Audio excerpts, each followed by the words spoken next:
ভারতীয় মিডিয়াতে যেসব মিথ্যাচার হচ্ছে সেগুলিকে ভারতীয় গণমাধ্যমের ভূমিকা স্বাভাবিক সম্পর্ক বজায় রাখার জন্য সহায়ক নয়, পররাষ্ট্র উপদেষ্টা। ভারতীয় কিছু গণমাধ্যমের সাম্প্রতিক ভূমিকা বাংলাদেশ ভারত সম্পর্কের জন্য সহায়ক নয় বলে মন্তব্য করেছেন পররাষ্ট্র উপদেষ্টা মোহাম্মদ তৌহিদ হোসেন। শনিবার ৩০ নভেম্বর নর্থ সাউথ বিশ্ববিদ্যালয়ে অনুষ্ঠিত বাংলাদেশ ভারত সম্পর্ক প্রত্যাশা, প্রতিবন্ধকতা এবং ভবিষ্যৎ শীর্ষক সেমিনারে তিনি এ কথা বলেন।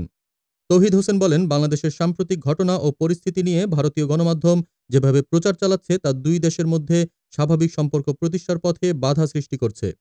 তিনি আরও বলেন, এই পরিস্থিতিতে বাংলাদেশের গণমাধ্যমগুলোর উচিত ভারতীয় গণমাধ্যমের মিথ্যাচার তুলে ধরা এবং এসব বিষয় শক্তভাবে উপস্থাপন করা।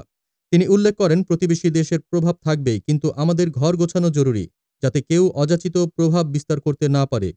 সীমান্ত হত্যা প্রসঙ্গে পররাষ্ট্র উপদেষ্টা বলেন, প্রতিটি দেশেই অপরাধী থাকে, কিন্তু সীমান্তে গুলি করে হত্যা কোনো সমাধান নয়। ভারতের উচিত অপরাধীদের আটক করে তাদের আইনশৃঙ্খলা বাহিনীর কাছে হস্তান্তর করা এবং প্রচলিত আইনের আওতায় বিচার করা। তিনি আরও বলেন, জাতীয় ঐক্যের অভাবের কারণে আমরা পিছিয়ে পড়েছি। জাতীয় স্বার্থে ঐকমত্য প্রতিষ্ঠা করা এখন সময়ের দাবি। দেশজগৎ ডেস্ক নিউজ।